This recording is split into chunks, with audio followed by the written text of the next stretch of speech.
Hi, and welcome to Underground Video Network's Behind the Counter. This is our special media catch-up episode, so stay tuned.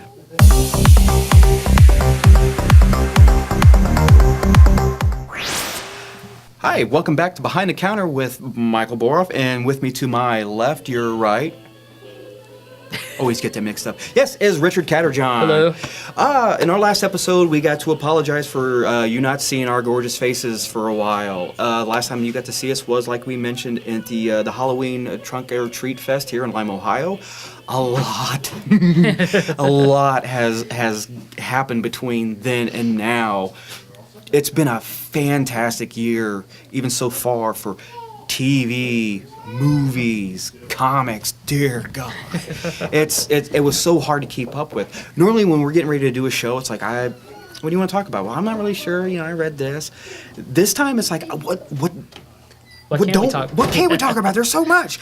So let's do it real quick, because if you've watched the show before, as in right now, I like to ramble, and there's just so much to talk about. So let's go with the TV first. Rich, what's been on your DVR? Flash. I don't have a DVR anymore.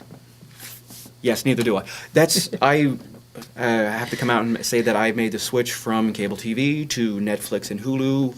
Greatest thing I've ever done, because I get to watch whatever I want, whenever I want, and which is part of the reason why you haven't seen me as much, because I never leave the home. But yes, Flash. Let's talk about the Flash. Straight out of the chute, this one was great. Oh, yes. Oh, man. Pardon the pun, it found its footing right off the bat. The show, it was like it knew what it wanted to be.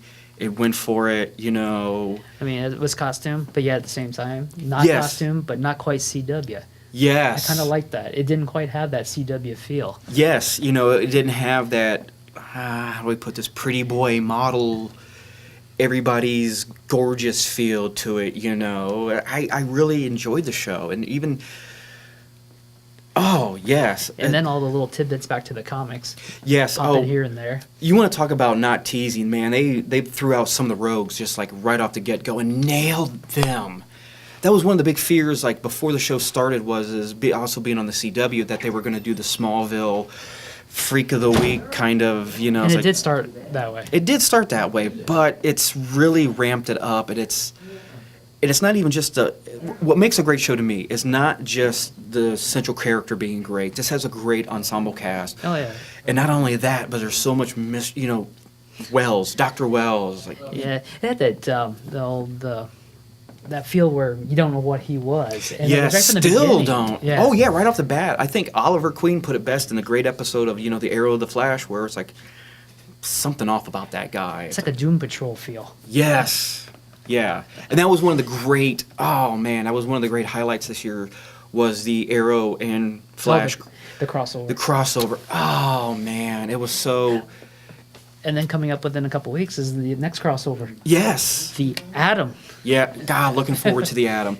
But yeah, seeing the dynamic between Ollie, the veteran, if you will, the grizzled, I've seen it, I've done it, and the light, the spark, the inspiration, the Flash, and you're thinking, these are two characters who never really meshed much in the comic book universe, It was always like Green Arrow and Green Lantern were the big ones, or Flash and Green Lantern, but to see the two of them, it was such a great dynamic. The Flash's hopefulness and exuberance, Ollie's, experience and, realism. It was great. It was.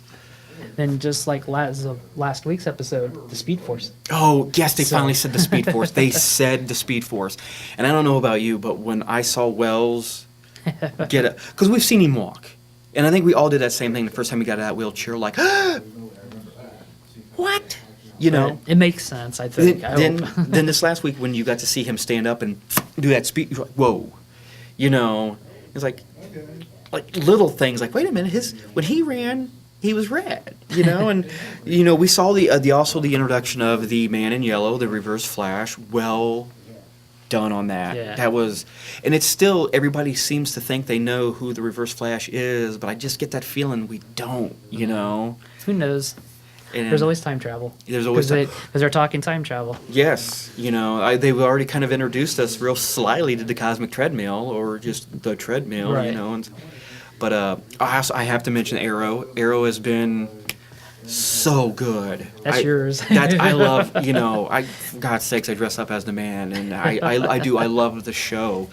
And it had one of the best cliffhangers, which I don't know, can you call it a cliffhanger when Yeah, you're it's actually... a season finale. Yeah, Or 'cause I don't... half a season finale. Yeah, because I don't know if you can call it a cliffhanger when you're thrown off the cliff. Oh. Because it was like, oh man, he got stabbed. It couldn't possibly get worse. It got worse. Thunk. And it was like, that's it. It's over. It's like, It's a cliff fall. yeah. Oh, it's so good. I have been enjoying the show. Not only have I been enjoying the show, like you said, another thing that makes the show great is the cast of characters, Felicity, I love me some Diggle. God, I love the moments, the bro moments between Oliver and Diggle when you're sitting there going, hug him, just hug him. He's not. Oh, he hugged. I so solid. And now what's going to happen with this Vixen? Oh yes, I don't the know. That's animated. kinda weird. Yes, Yeah, it's going to be part of the CW Seed. yeah, like the universe, but it's not going to be live action. Vixen, whose Right. powers we remember from Justice League is animal totems. She Right. can turn into an animal. Justice League Detroit. Yes. So much to look forward to. And yes, the introduction of Adam Ray Palmer. I love me some Brandon Routh. I don't care what you want to say about Superman Returns. I enjoyed it. Whatever you say about the show, the movie, you can't blame on him. To me, he was good. And he was one of those people where you could honestly suspend belief, and it's like, he's Clark Kent and there's Superman. Those two are not the same people. He was able to pull it off. He is a great actor, and I think he is a perfect fit for Ray Palmer. I think it'll work. He's done really good. And one little thing I liked about casting Brandon Routh as Ray Palmer as the Atom was the fact that he's tall. Yeah, I just thought that was neat. The fact that his power is to shrink. Let's fantastic. I really If he's enjoyed going to it. shrink. If he's going to shrink, yeah. He's got a battle suit. He could be back like the original Atom. The original Atom was a boxer. That's true. So And he's already talked about, it's not a laser on the suit, it's a focused hard light beam. I was like, Yeah, I know. I like that so much. but I'm just saying they could go the other way for as far as I could care. Yeah. I think it'd be cool to have like an old throwback style character Same called here. the Atom. Following the suit of DC, Constantine, you've been... I didn't keep up with that. I've enjoyed Constantine very much, so much that when the campaign for Save Constantine came up, I chipped in my voice. I was afraid going into it, it was going to be too much of like Supernatural. It's like, well, it's really occult based. How could it not? It's not. I enjoyed it. I like the man that plays Constantine. It really completely ignores that Keanu Reeves Oh wow. that had nothing. Yeah, they nailed Constantine, his look, his mannerisms. You understand why people hate him, but it's been really good so far. But DC is not the only one who's been dominating television. I don't know. We have Marvel doing the Shield. Oh man, Shield has been just Or solid. Agents of Shield. Agents of Shield. Shield has been. It's like they've been dead nuts solid since that bad lull at the beginning of the first season when they were still finding their footing, Right. and then it was like, okay, wait a minute, we've got it figured out now, and they've just gotten stronger. I think they knew where they was going, but they just didn't know how to. That's proceed. true, yeah. It sounded like it, or at Yeah. least that's how it looked to me after you look back at it. Yeah. Because I rewatched a few episodes now that's on Netflix, and Mhm. you kind of go, oh wait, they did know where they were going. Yeah. I'll give them a little bit more credit than what they deserve. Yeah, or as I like to refer to the show. I really enjoy the show, but for me, it should be called Agents of Coulson, because Coulson lives. I love me some Phil Coulson, and he finally you got to see him just. You understand why he's a badass, Well, he's got Cree blood in him. Yeah, you got to see him whoop a little ass and why he's as important into the Marvel Universe and the movie universe that he is, because he's a badass, and I loved it. Then you got the whole Inhuman introduction this season. Yes, oh, yes, you got to see Sky's tie into a much bigger picture. And actually become a character that was already in place in the Marvel Universe. Yeah. Or in what's going to be left of the old Marvel Universe. That's for another episode. We digress. But not only that, we also were introduced to Peggy Carter. Agent Agent Carter. Peggy, yeah. Agent Carter. Agent Carter.